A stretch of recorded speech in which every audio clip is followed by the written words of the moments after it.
ಕೊಡ್ತಾ ಇದ್ದೇನೆ. ನಾನು ನಮ್ಮ ತಾಲೂಕಿನ ರೈತರಿಗೋಸ್ಕರ ತಗ್ಗಿ ಬಗ್ಗೆ ನಡೀಲಿಕ್ಕೆ ತಯಾರಿದ್ದೇನೆ. ನೀವೇನಾದ್ರೂ ಅದನ್ನ ಹೆಚ್ಚಿಗೆ ಮೀರಿ ನೀವು ಅಡ್ಡಿಪಡಿಸ್ತೀನಿ ಅಂತ ಹೇಳ್ರೆ ಕೊನೆಗಲ್ ತಾಲೂಕಿನ ನಾವು ಗಂಡು ಮಕ್ಕಳುಗಳು ಕಟ್ಟಿ ಹೋರಾಟ ಮಾಡಲಿಕ್ಕೆ ತಯಾರಾಗ್ತೇವೆ ಅನ್ನೋ ಮಾತನ್ನು ಹೇಳಲಿಕ್ಕೆ ಇಷ್ಟಪಡ್ತಾ ಇದ್ದೇನೆ. ಮುಂದಿನ ದಿನಗಳಲ್ಲಿ ಬೀದಿಗಿಳಿತೀವಿ, ನಮ್ಮ ತಾಲೂಕಿನ ನೀರಿಗೋಸ್ಕರ ಹೋರಾಟ ಮಾಡ್ತೀವಿ. ನಾನು ಸಹ ಕುಣಿಗಲ್ ತಾಲೂಕಿನ ಮಗನಾಗಿಟ್ಕೊಂಡು ಏನು ಆತ್ಮಹತ್ಯೆ ಮಾಡ್ಕೊಳ್ಳಿಕ್ಕೆ ನಾನು ಇಲ್ಲೇ ಮುಂದೆ ನೋಡ್ತೀನಿ ಅಂತ ಅನ್ಕೊಂಡಿದ್ದೀರಾ?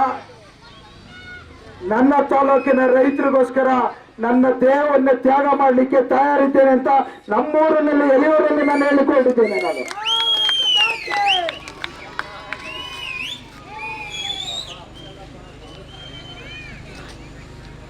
ಬಂಧುಗಳೇ, ನಾನು ಬಹಳ ತಾಳ್ಮೆಯಿಂದ ನೋಡ್ತಾ ಇದ್ದೀನಿ.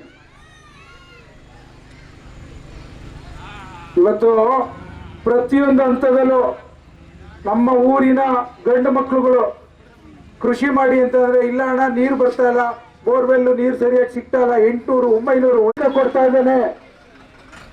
ನಾನು ನಮ್ಮ ತಾಲೂಕಿನ ರೈತರಿಗೋಸ್ಕರ ತಗ್ಗಿ ಬಗ್ಗೆ ನಡೀಲಿಕ್ಕೆ ತಯಾರಿದ್ದೇನೆ.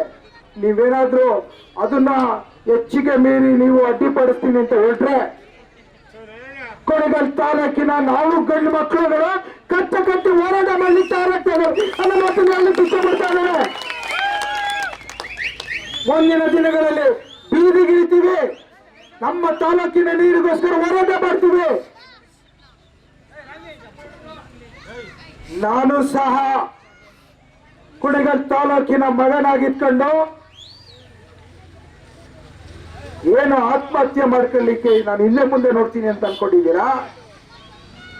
ನನ್ನ ತಾಲೂಕಿನ ರೈತರಿಗೋಸ್ಕರ ನನ್ನ ದೇಹವನ್ನು ತ್ಯಾಗ ಮಾಡಲಿಕ್ಕೆ ತಯಾರಿದ್ದೇನೆ ಅಂತ ನಮ್ಮೂರಿನಲ್ಲಿ ಎಲೆಯೂರಲ್ಲಿ ನಾನು ಹೇಳಿಕೊಂಡಿದ್ದೇನೆ. ನಾನು